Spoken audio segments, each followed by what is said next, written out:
I never thought I'd be writing one of these. You read them on your lunch break, you think, man, I'm glad my life isn't that messy. And then you wake up one Tuesday and realize you're the lead character in a slow-motion train wreck. Throwaway for obvious reasons.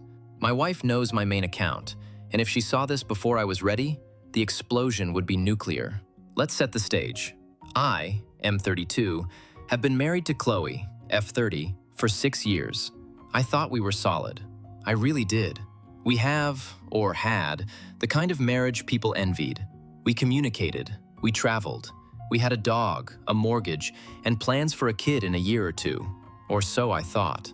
Looking back now, the red flags weren't just red. They were neon signs screaming in the dark, and I just chose to wear sunglasses. The central figure in this nightmare, besides Chloe, is her mother, Brenda, F58. Brenda is the final boss of Karen's. She's the type of woman who treats a restaurant menu like a suggestion and a waiter like a personal servant. But to Chloe, she's just passionate. Brenda has 2 children, Chloe and the golden child, Ethan, M26. Ethan is a creative soul, which is Brenda speak for a guy who lives in her basement, spends his days investing in crypto scams, and hasn't held a job for more than 3 months in his entire life. 6 months ago, my world changed. My grandmother, Nana Rose, passed away. She was my person. She raised me after my own parents were killed in a car accident when I was 7. She was tough, elegant, and she worked 3 jobs to make sure I went to college debt-free. When she died, she left me her estate. This wasn't just a few keepsakes situation. Nana had been a secret saver. She left me her home, a beautiful, fully paid-off brownstone in a high-end neighborhood, and a trust fund valued at roughly $1.2 million. I was devastated by the loss, but I was also stunned. I told Chloe everything. I thought we were a team. I remember sitting on our sofa, crying my eyes out, and Chloe was holding me. But now, looking back at that moment, I remember her eyes. She wasn't just comforting me. She was looking over my shoulder at the paperwork on the coffee table. She was calculating.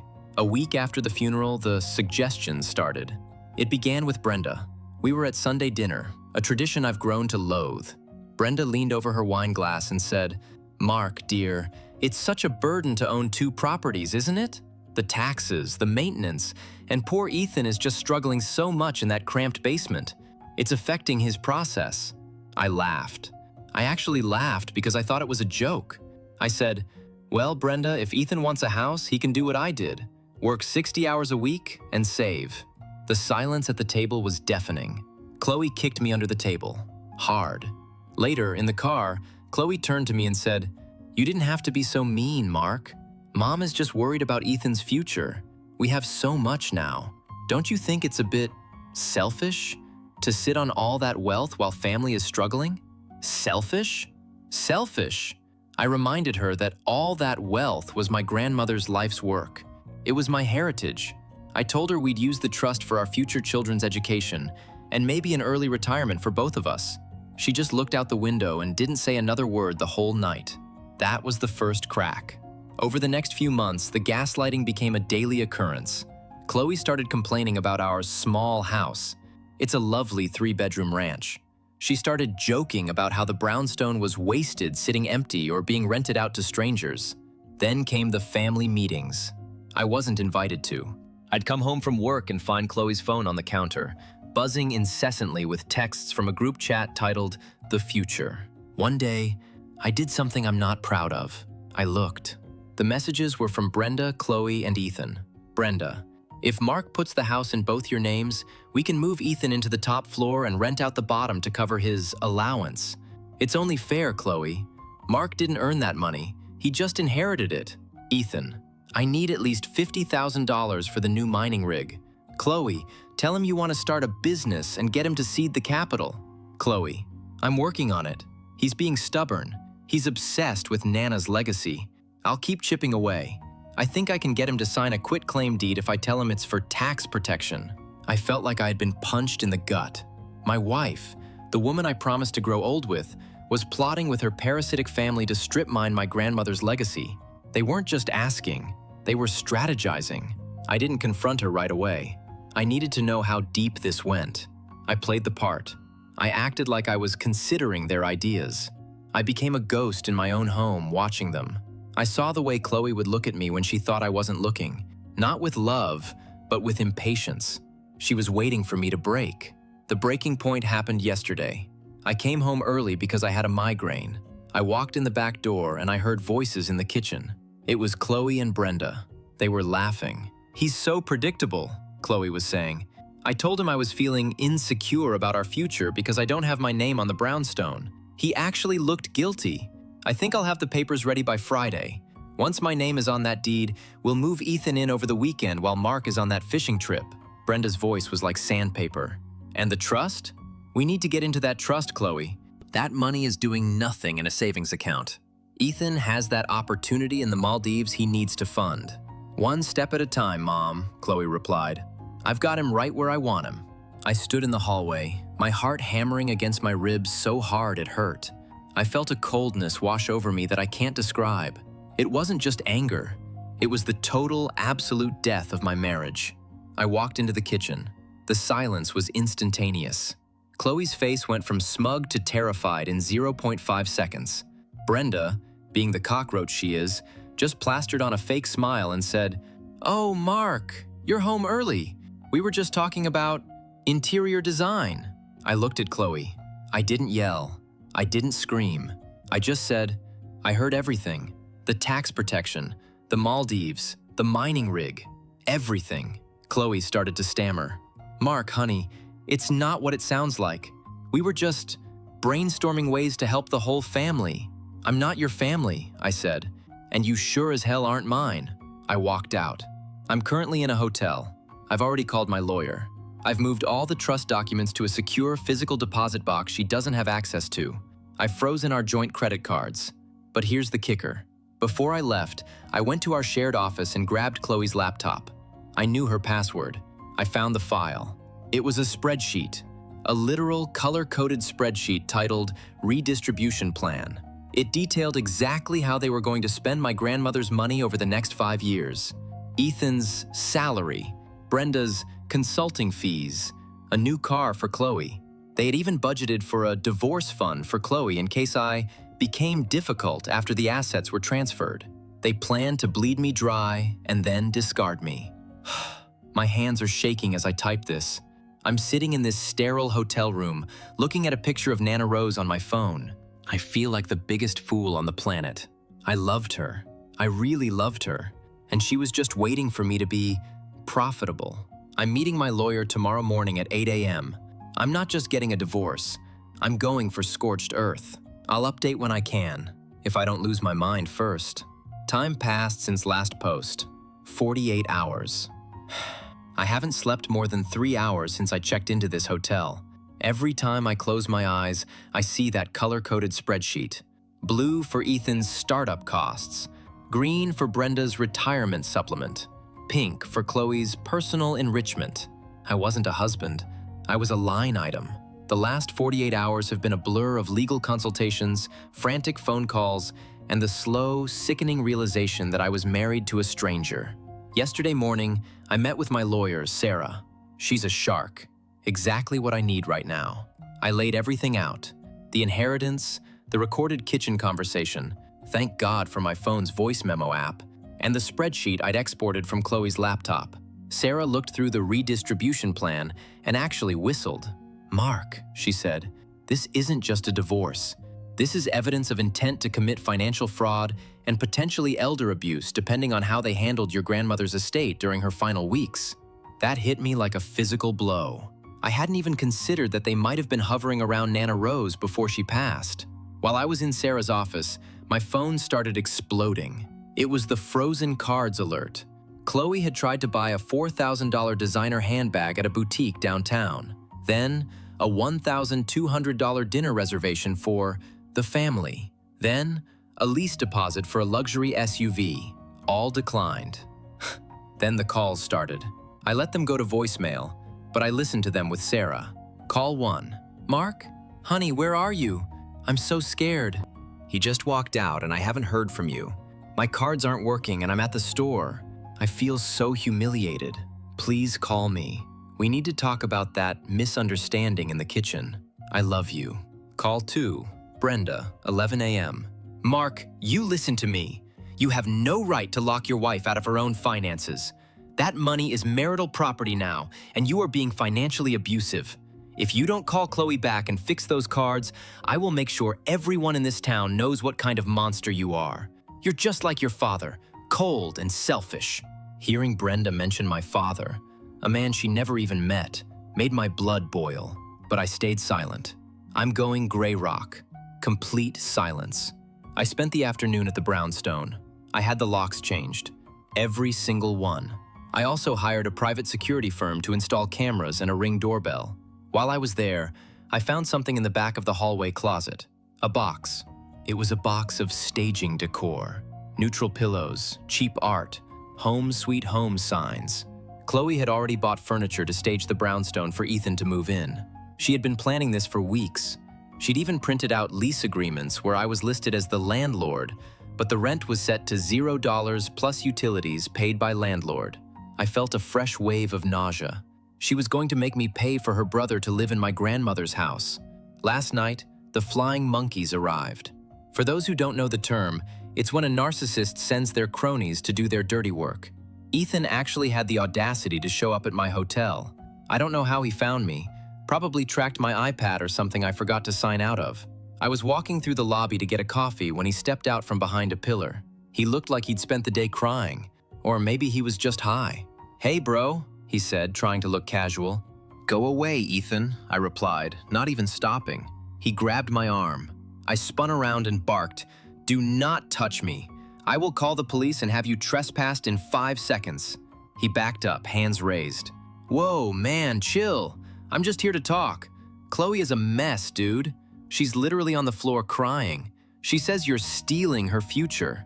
And look, I know we talked about the house, but that was just brainstorming. We're family. Family helps each other." I looked him dead in the eye. Family doesn't write spreadsheets about how to liquidate a dead woman's estate before the body is even cold, Ethan. Family doesn't plot to commit fraud against their spouse.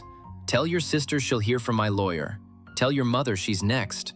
"You're being a prick, Mark," he yelled as I walked away. "That money was supposed to be our upward mobility. You don't deserve it anyway. You're just a lucky orphan."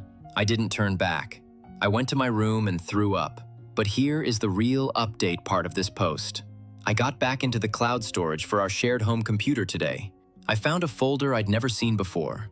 It was hidden inside a folder titled Tax Receipts 2024. Inside were recordings. Chloe had been recording our private conversations for the last 3 months. She was trying to bait me into saying something, anything, that could be construed as abusive or mentally unstable. She wanted to build a case for an annulment or a fault-based divorce where she could claim a larger share of the marital assets due to emotional distress. I listened to one. It was from our anniversary dinner. I was talking about how much I loved her and how I wanted to travel the world together. In the recording, you can hear her whispering to herself when I went to the bathroom. "Keep him talking. Get him to promise the house. Make sure he mentions the trust fund." She didn't love me. I was a project. I was a Series A funding round for the Brenda and Ethan show. I'm sitting here now, staring at the divorce papers Sarah emailed me. They're ready to be served. I've also authorized a forensic audit of our joint accounts from the last year. I have a sneaking suspicion that Chloe has been skimming off my paycheck for months to fund Ethan's crypto mining habit. To everyone in the comments telling me to talk it out, you clearly haven't dealt with a narcissist. There is no talking. There is only winning and losing. And for the last 6 years, I've been losing. Today, I start winning. The plan for tomorrow. Chloe gets served at her mother's house. I've arranged for a police escort to accompany me to our house so I can get my remaining belongings and my dog, Buster. If she tries to hide the dog, I'm filing for theft. I'm exhausted. My heart feels like it's been through a meat grinder. But the anger is starting to override the sadness. And honestly, that's a lot more useful. Wait until you see what my lawyer found out about Brenda's consulting firm. It's a shell company. And guess whose name is on the secondary bank account? Time passed since last update. 3 weeks. The last 21 days have felt like 21 years. If the first update was the earthquake, this was the tsunami. I'm sitting in my new office at the brownstone now. Yes, my brownstone. and the silence is finally starting to feel like peace instead of a void. But getting here? It was a bloodbath. Let's start with the serving. I didn't just have Chloe served. I had her served at Brenda's house during one of their strategy brunches. I know this because my private investigator, best $3,000 I ever spent, confirmed that Ethan, Brenda, and Chloe were all gathered on the back patio, probably toasting to my eventual surrender. The process server told me it was poetic. He walked up the driveway, and Brenda tried to shoo him away like a stray dog. When he asked for Chloe, she stepped forward, smiling, thinking it was probably a delivery of some kind. When he handed her the stack of papers and said, "You've been served," her face didn't just drop, it turned gray. Brenda apparently started screaming about harassment and illegal entry, while Ethan just sat there staring at his mimosa like it had betrayed him. 2 hours later, I arrived at our marital home with 2 police officers and a locksmith. I wasn't taking chances. I had warned the precinct that I expected a domestic disturbance. When we pulled up, Chloe's SUV was parked crookedly in the driveway. She was already there, throwing my clothes, my expensive suits, onto the front lawn. "What the hell is this, Mark?" she screamed the second I stepped out of the car. She didn't even see the officers at first. "A divorce? After 6 years? Because of a joke about a house? You are a pathetic, fragile little boy." I didn't say a word. I just looked at Officer Miller. He stepped forward. "Ma'am, step away from the property. Mr. has a right to enter his residence to retrieve his belongings and his pet." Chloe froze. The sight of the badge usually shuts people like her up, but she was too far gone. "His pet? Buster is my dog. He's the only thing that loves me in this house. You aren't taking him." My heart stopped. I knew she'd use the dog. Buster is a golden retriever, the sweetest soul on earth, and he's been my shadow since he was a puppy. I'd paid for his adoption, his vet bills, his food, everything. "Officer," I said, my voice trembling with suppressed rage, "I have the microchip records and the adoption papers in this folder. The dog is legally mine." We walked inside. The house was a disaster. It looked like a tornado had hit it. Chloe had smashed the TV I'd bought last Black Friday. She'd shattered the framed photos of our wedding. She'd even taken a Sharpie to the walls, writing "coward" and "thief" in jagged letters. "Where is Buster, Chloe?" I asked, my voice flat. "He's safe from you," she spat. "He's with Ethan. You'll never see him again unless you drop this ridiculous lawsuit and sign over the deed to the brownstone. It's a fair trade, isn't it? A dog for a house?" That was it. That was the moment any lingering spark of love for her died and turned to ash. She was using a living, breathing creature as a bargaining chip. Officer Miller looked at her with pure disgust. "Ma'am, that is extortion and theft of property. If that dog isn't back here in 30 minutes, I'm authorizing a warrant for your brother's arrest for possession of stolen property." Chloe's bravado cracked. She started to sob, those loud, performative heaves she uses when she wants something. "You're all against me. I just wanted a good life. Is it so wrong to want my family to be taken care of? At my expense?" I asked.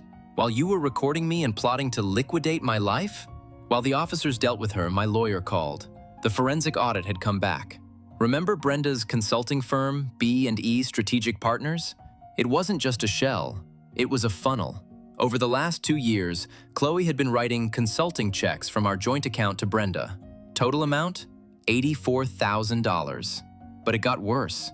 Chloe had taken out a secret personal loan in my name, forgery, plain and simple, for $50,000. Where did that money go? Straight into Ethan's crypto mining business, which, as it turns out, was just a fancy way of saying Ethan's gambling debt to some very unpleasant people. I walked back into the living room where Chloe was sitting on the floor, surrounded by my torn shirts. "The audit is done, Chloe," I said. "I know about the $84,000. I know about the forged loan. That's not marital dispute territory anymore. That's felony territory." She looked up, her eyes wide and bloodshot. You wouldn't put me in jail. You love me." "I loved the woman I thought you were," I replied. "But she never existed. She was just a mask you wore while you waited for a payout." Ethan pulled up 10 minutes later. He tried to act tough, stepping out of the car with Buster on a leash. Buster saw me and practically lunged, nearly knocking Ethan over to get to my side. I grabbed the leash, and for the first time in days, I felt like I could breathe. "You're dead to us, Mark," Ethan yelled, pointing a finger at me while the police watched. "You're nothing. You're just a bank account with a heartbeat. We're going to take every cent. Brenda has the best lawyers." "Actually," I interrupted, "Brenda is currently being investigated for tax evasion and grand larceny. Sarah, my lawyer, already sent the audit results to the DA. You might want to check on your mother, Ethan. I think there's a different kind of server at her door right now." The look on his face was worth the $84,000. He scrambled back into his car and peeled out, leaving his sister sitting in the ruins of our life. I finished packing. I took Buster, my documents, and my dignity. As I walked out the door, Chloe screamed one last thing at me. "I hope you die in that big empty house alone. I hope Nana Rose haunts you." I stopped at the edge of the lawn. I looked back at the house I'd worked so hard to provide for her. "Nana Rose would have hated you, Chloe," I said quietly, "but she'd be very proud of me right now." I drove straight to the brownstone. I spent the night on a mattress on the floor with Buster curled up against my side. The climax isn't over legally, but the war is won. Brenda and Chloe are facing multiple counts of financial fraud. The Redistribution Plan spreadsheet has been entered into evidence. My lawyer says that because of the clear intent to defraud and the criminal activity, Chloe is likely to get nothing in the settlement. In fact, she'll probably owe me for the rest of her life. I'm still processing it all. The betrayal is a heavy weight, but the freedom is light as air. I'll update one last time in a few months when the dust has settled and the ink is dry on the divorce. For now, I'm going to take Buster for a very long walk in Nana's favorite park. Time passed since last update. 14 months. I'm sitting on the back patio of the brownstone. The sun is setting, the air is cool, and Buster is currently asleep at my feet, dreaming of squirrels. I wanted to wait until everything was 100% official before I posted this. The ink on the divorce decree has been dry for 3 months, and the criminal proceedings have finally concluded. It's over. It's actually over. The legal battle was a marathon of greed and desperation on their part. Chloe tried every trick in the book. She tried to claim emotional distress. She tried to argue that the inheritance was commingled because I'd used $5,000 of it to pay for a new roof on our marital home. And she even tried to sue for alimony, despite the fact that I was the one she'd been robbing. But the Redistribution Plan spreadsheet was the nail in the coffin. My lawyer, Sarah, used it to prove premeditated financial exploitation. The judge was, to put it mildly, disgusted. The result: the divorce was granted on the grounds of adultery, not physical, but moral and financial in our jurisdiction, and fraud. Chloe got 0 of the inheritance. She got 0 of the equity in the brownstone. In fact, because of the $84,000 she funneled to Brenda and the $50,000 forged loan, the judge ordered an offset. I kept the marital house, sold it, and kept all the proceeds to recoup my losses. Chloe walked away with her clothes, her personal car, which still has 18 payments left, and a mountain of legal debt. And then there's Brenda and Ethan. That's where the scorched earth really hit. The DA didn't play around with the bank fraud charges. Brenda took a plea deal to avoid jail time. She's currently on 5 years of intensive probation and has a permanent felony record for grand larceny and tax evasion. She had to sell her house to pay back the consulting fees she stole from me, plus interest and penalties to the IRS. She's currently living in a 2-bedroom apartment in a part of town she used to call the slums. Ethan? The golden child's crypto empire turned out to be exactly what I suspected. A massive gambling debt to some private lenders who don't care about his process. When the money from me stopped flowing, they came looking for him. Last I heard, he's working 2 jobs, actual manual labor, just to keep them off his back. Brenda can't help him anymore. Chloe can't help him anymore. The golden child is officially led. 6 months ago, I got a final email from Chloe. It wasn't an apology. "I hope you're happy, Mark. You destroyed a family. My mother is a broken woman because of you. Ethan is miserable. I'm working 50 hours a week at a call center just to afford rent. All for what? Some money? You always were a cold, calculating person. I hope that big house feels as empty as your heart." I didn't reply. I just hit delete. The irony of her calling me calculating while she had a color-coded spreadsheet for my demise.